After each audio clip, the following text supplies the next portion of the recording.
Здравейте, приятели на розите! Днес ще слагаме въздушен отвод и даже ако има време и ще махнем един да видите резултата. Ето тая роза ще сложим отвода. Така. Ето е розичката. Това стебелце ни е достатъчно да си направим отвод. Дебеличко, ама не съвсем. И това е топка готова за въздушен отвод, която е много удобна за поставяне. Многократно ги използвам, супер удобни са. Така, първото нещо е да премахнем камбионния слой. Така, така, ще завъртим.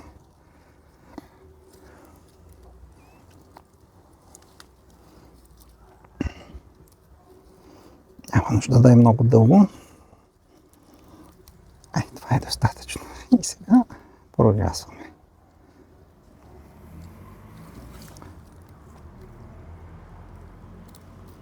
Ето.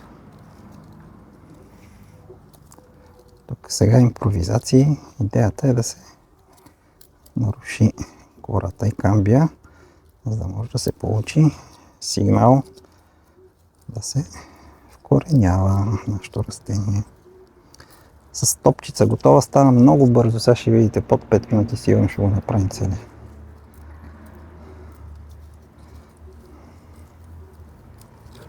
Така. Ето, премахнали сме го.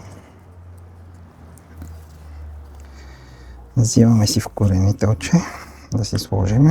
И с най-ефтиното става, защото растението си е постоянно на корена тук и е силно. Така, нека да пада върху топчето.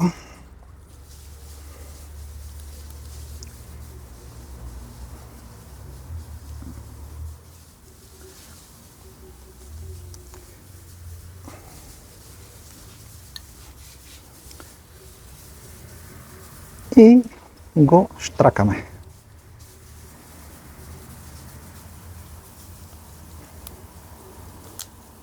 Това е бързо, лесно. Тук ще си влиза водичка. С тая част сме готови. А сега ще свалим един въздушен отвод да видим резултата.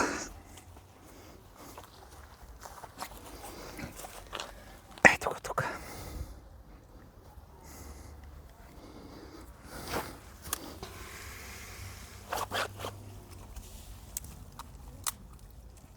Охо! Топче коренчета. Идеално.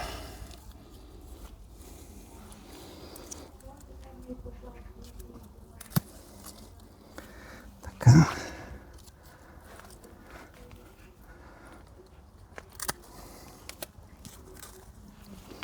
Ето, виждате тук колко е готино и какъв голям резник ще имаме. Сега го засаждаме. И тук в тая саксийка с хубава пръст.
Съветвам ви перлит винаги да се добавят от едрия.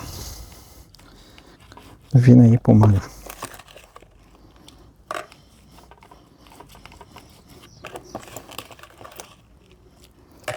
И сега ще намалим малко листната маса, защото това е било на корен, но сега трябва малко намалим листната маса.